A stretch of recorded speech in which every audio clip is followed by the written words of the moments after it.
Hello, Zoning for Equity students. This is Pavo here again. Today I'm recording a presentation about how California's housing element law is working today. And I thought I'd start with this ominous picture of a place called California City. California City, I think, really captures kind of some of the culture of urbanization, this sort of bizarre manifest destiny, building sprawling subdivisions everywhere that was stolen from the indigenous people here in the state. It also captures the original logic of the housing element in terms of making vacant land easily developable. There's a great podcast on it. It also captures exploitation around speculative land investments and housing investments. And there's a great podcast about it here if you want to check it out. But that's not what I'm going to talk about today anymore. I'm going to talk about housing element law. When I recorded my history of California's housing element law lecture, I was ending on an optimistic note. I have bad news, which is the state has just approved the city of San Diego. In between the times that I recorded that lecture and this one, the state has approved the city of San Diego's housing element, and their housing element was not great. So they approved it a couple of weeks ago in spite of serious problems with it in places it doesn't really meet the law. And the worry is that because it's the first big city's housing element to be approved under the new rules that I will discuss today, if this is setting a precedent for other cities to think, oh, now we don't really have to follow the new rules, that would be a big problem. On the other hand, San Diego County is going first in these review process, right? So maybe they were giving them some slack because some of the guidelines hadn't been written yet, especially the affirmatively furthering fair housing guidelines were written way late in the process. So perhaps the state will be a more strict reviewer of other housing elements, I hope. Okay, so this is a great conversation between the lecture that Ed Getz recorded on the Met Council and the Twin Cities Fair Share program, contrasting with California's program. I think ours is kind of further along in its development and has a lot more potential for actually doing something about exclusionary zoning. But as I said, it'll only work if the state enforces the laws that it has created. So I like these dimensions that Ed laid out, right? You have to think about the scale of fair share in terms of where are the targets going to be divided up in, kind of what is the boundary of the region. In California, we have a number of regional governments made up of one or more counties, kind of that encompass large urban areas that I'll show a map of later.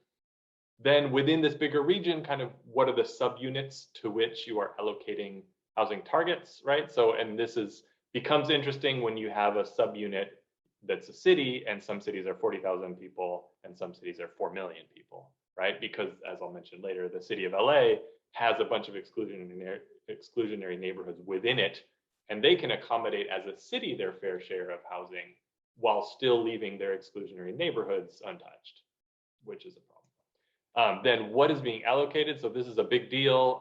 Kind of what are the expectations around the thing that's being divided up? In the case of California, cities are getting housing unit targets for their local zoning, right? So they have to demonstrate to the state that they have enough land zoned at a sufficient density to accommodate a certain number of housing units.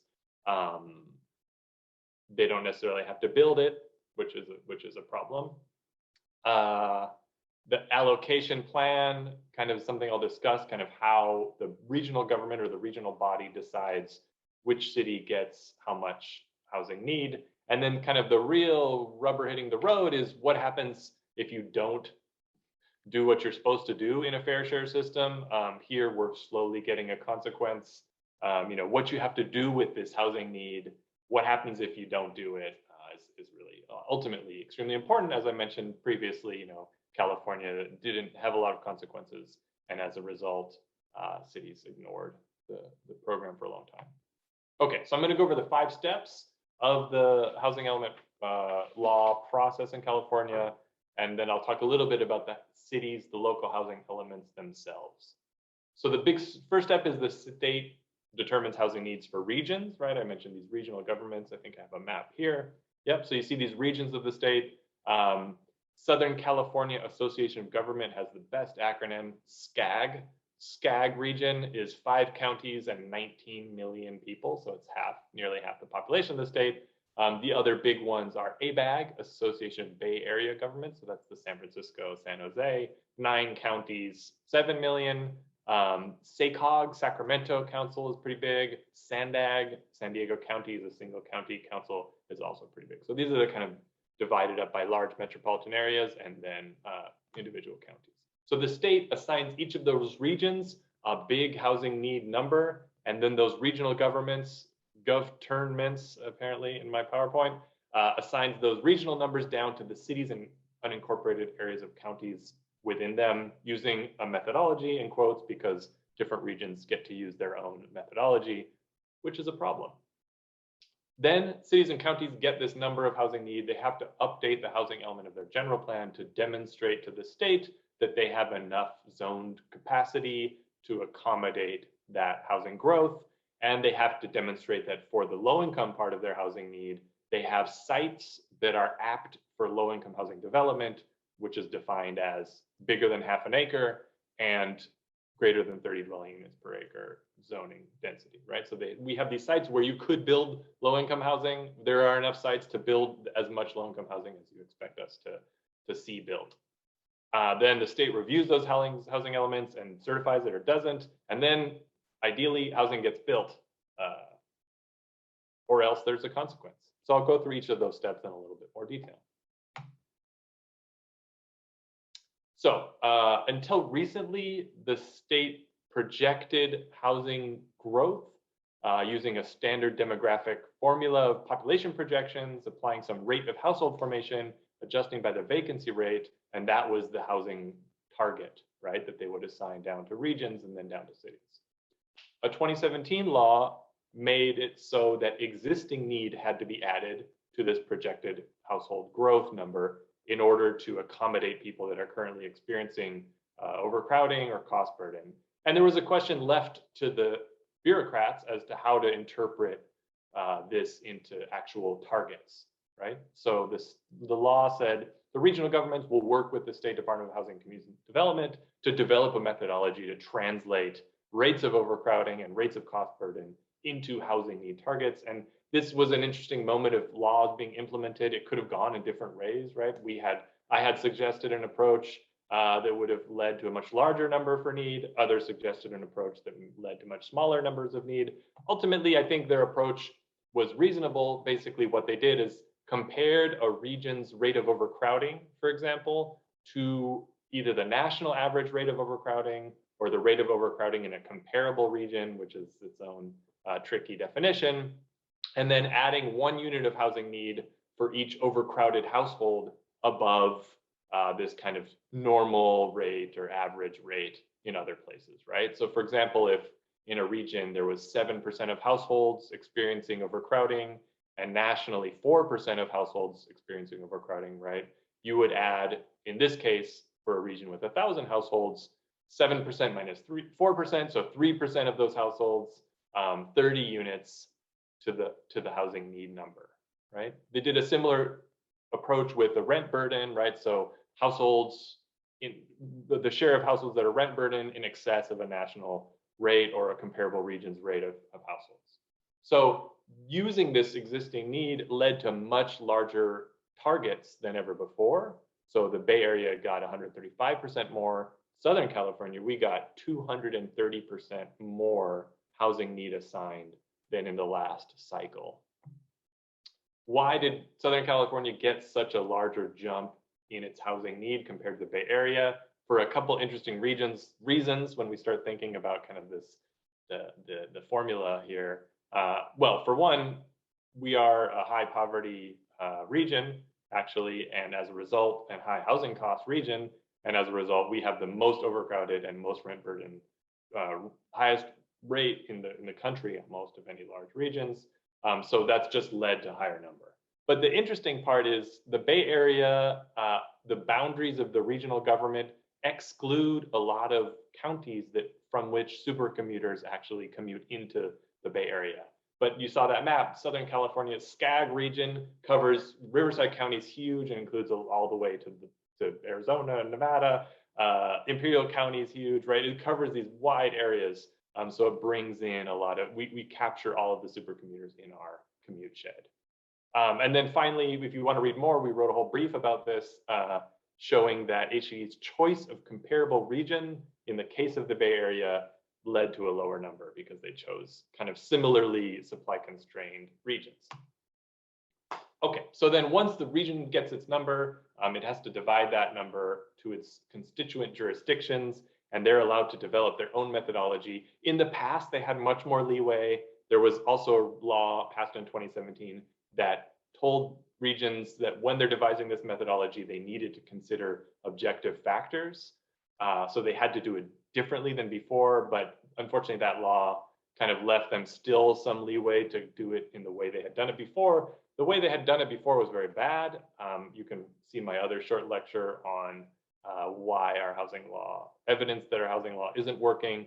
But basically the way in Southern California that it had been done previously is that the regional government would go to every city and county and have an interview with them and look at their own projections about growth. And based on those cities' zoning capacity, politically determined numbers, they'd say, how much do you think you're going to grow? Oh, you see, we project, And, not surprisingly, exclusionary cities, wealthy cities said, oh, we're barely going to grow at all. We're pretty much built out, infrastructure, all these things happening.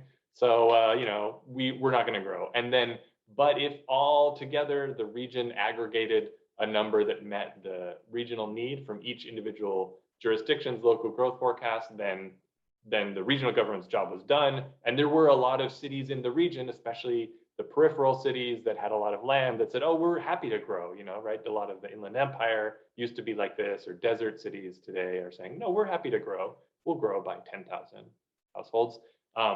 In contrast, Beverly Hills wanted to grow by 2, and so the last cycle, they only got 2 units of housing need, whereas the city of Coachella, which is far from jobs and the center of the region, had 500 times as much housing need assigned to them.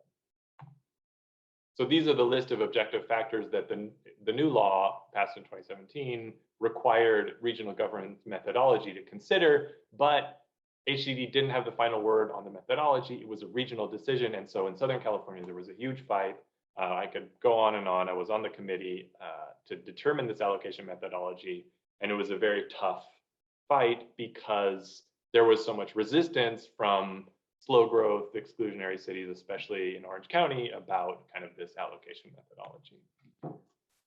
In the end, and I could get into all the problems of our regional government because there are a lot of problems in terms of its democratic functioning. Just an example is that the subcommittee, the Regional Housing Needs Allocation Subcommittee, had 1 voting member from each county, which gave equal voting power to counties with 1 and 4% of the region's population as Los Angeles County, which has half the region's population. I'm not going to because I don't have enough time.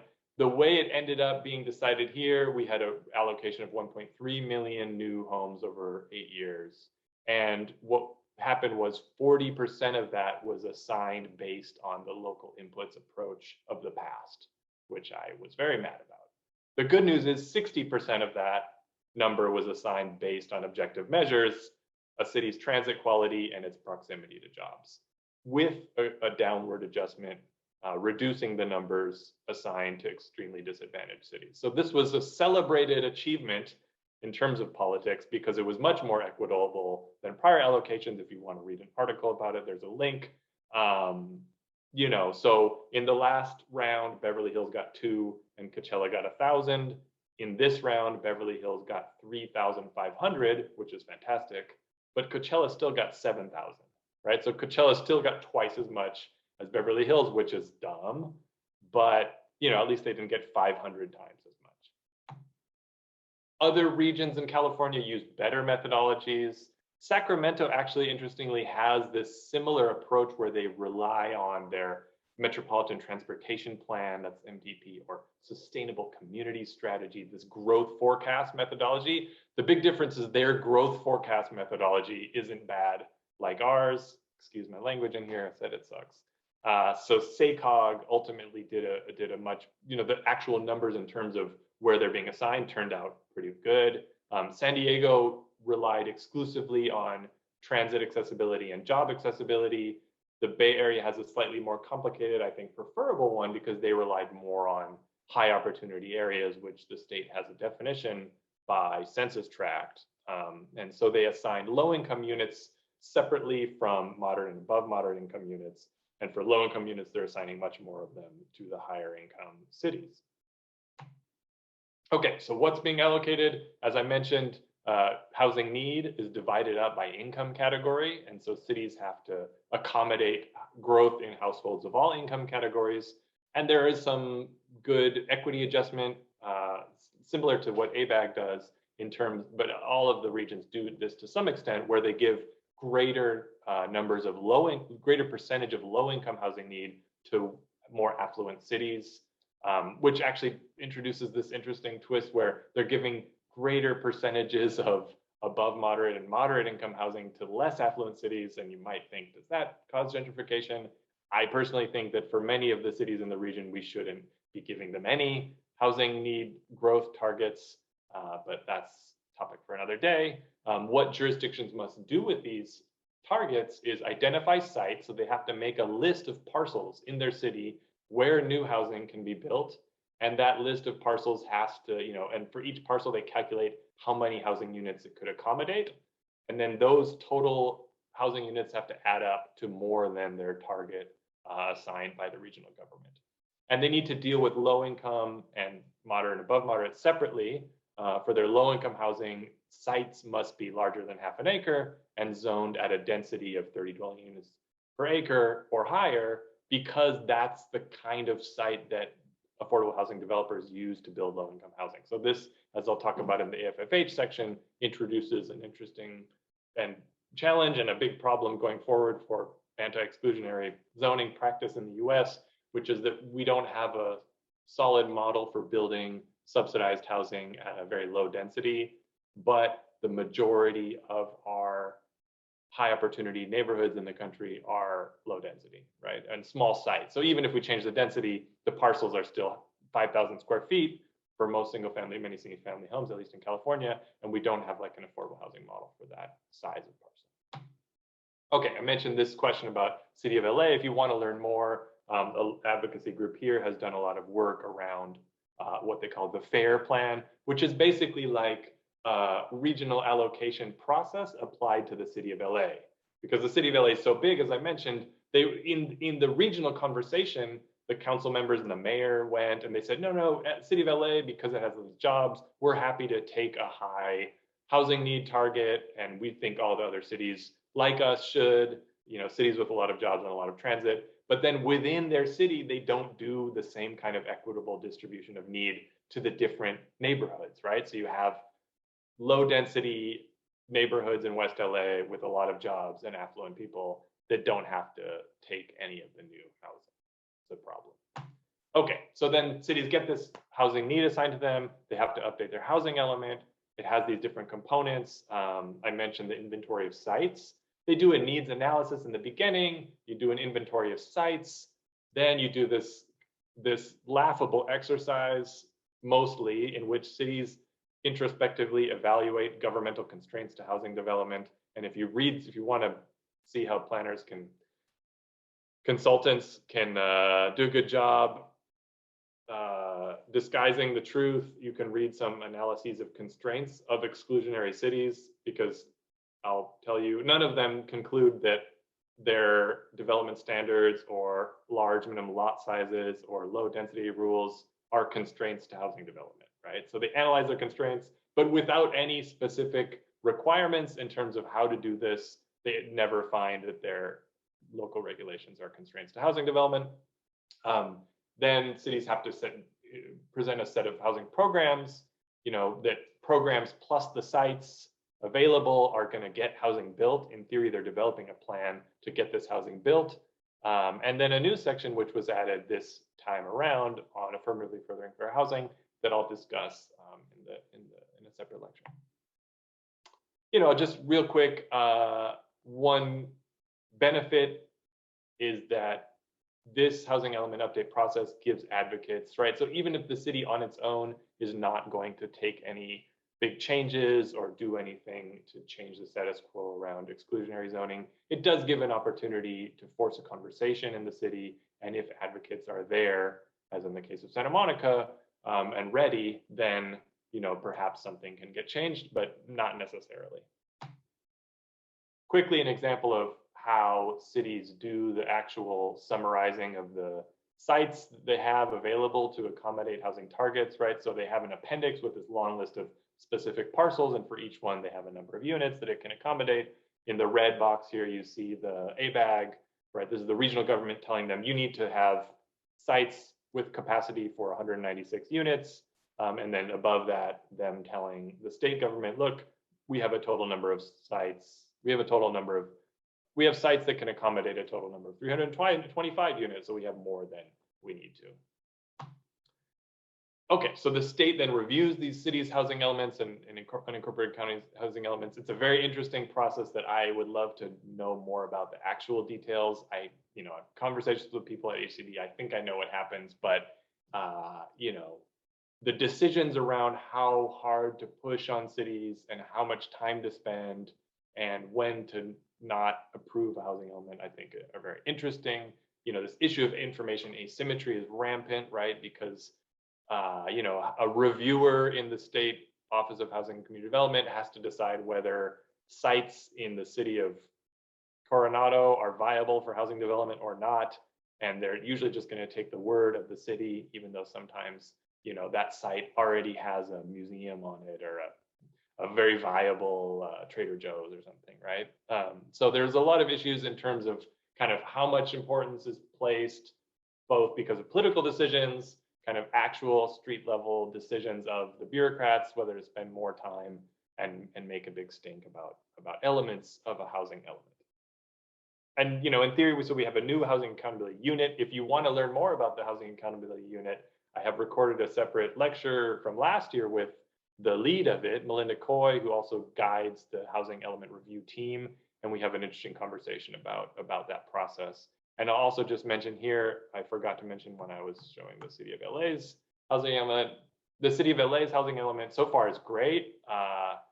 Matt Glesney is the chief of the housing policy unit in LA City Planning. And I recorded a separate lecture with him last year about the housing element at the City of LA. If you wanted to learn more about that, I think it's an interesting, and this point about, creating a moment and forcing change, actually his job was created for the fifth cycle housing element. The city, instead of hiring a consultant, created a new position to just focus on the housing element because it's big enough for the city.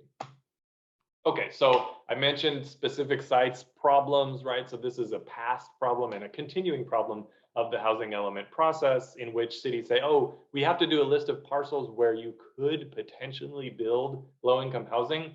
Sure, how about this recently constructed office building and residential neighborhood? You could build housing there, right? But it's very unlikely.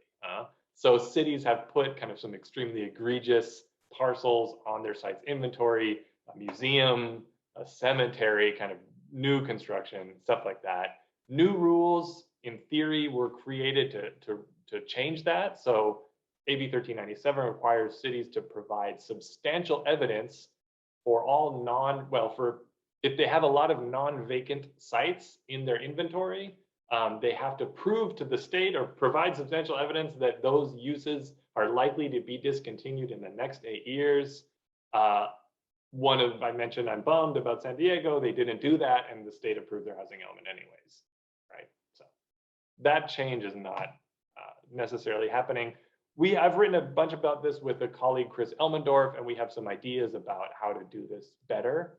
I think maybe I'll just emphasize one of those here, this idea of the probability of development, right? And so this idea currently, if your housing needs target is 1,000 units, if you zone for 1,001 units, then you're good. But if you only have zone capacity for 1,001 units, it is almost impossible that it will all be built out in the next 8 years, right? So what we argue is that you should use numbers from the past to get estimates of what percent of sites get developed over an 8-year period, and then apply those to your zone capacity and see what you would need. So for example, if you want 1,000 units built and only that 8% of sites get built over 8 years, well, you should zone for 12,500 units, and then 1,000 units are likely to get built, right? So obviously this isn't an exact science, but it would be much better than the way it's done now. Okay, continuing on. Step 5, in theory, housing is built. Data and reporting on this are getting much better. Cities, in addition to their housing element update, then also have to submit annual progress reports every year. And then the state has just introduced this dashboard that summarizes different aspects of those annual progress reports to show kind of, are we on track to fulfilling our housing needs? We're not, and we weren't even in the 5th cycle when numbers were much lower. Here we can see, when we're 80% through with the 5th cycle planning period and only 20% of the low-income housing has been built that we need, that's clearly a big problem. And it's actually an understated problem because, that was the 5th cycle. The 6th cycle, every region got a higher housing need target.